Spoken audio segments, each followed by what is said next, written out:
যারা পিৎজা লাভার আছেন অবশ্যই কমেন্ট করে জানাবেন। হ্যাঁ, খোলা মাটির নিচে, খোলা আকাশের নিচে পিৎজা খাচ্ছি।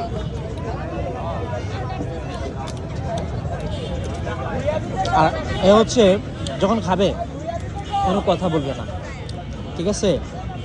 আর ভিডিও করতে গেলে ঝামেলা, আপনার মধ্যে ওই যে মানে সামনে হাত দিয়ে দেয়। হ্যাঁ হ্যাঁ, খা খা খা, আল্লাহ তোরে খাওয়া, খা, দোয়া করি তুই বেশি করে খা।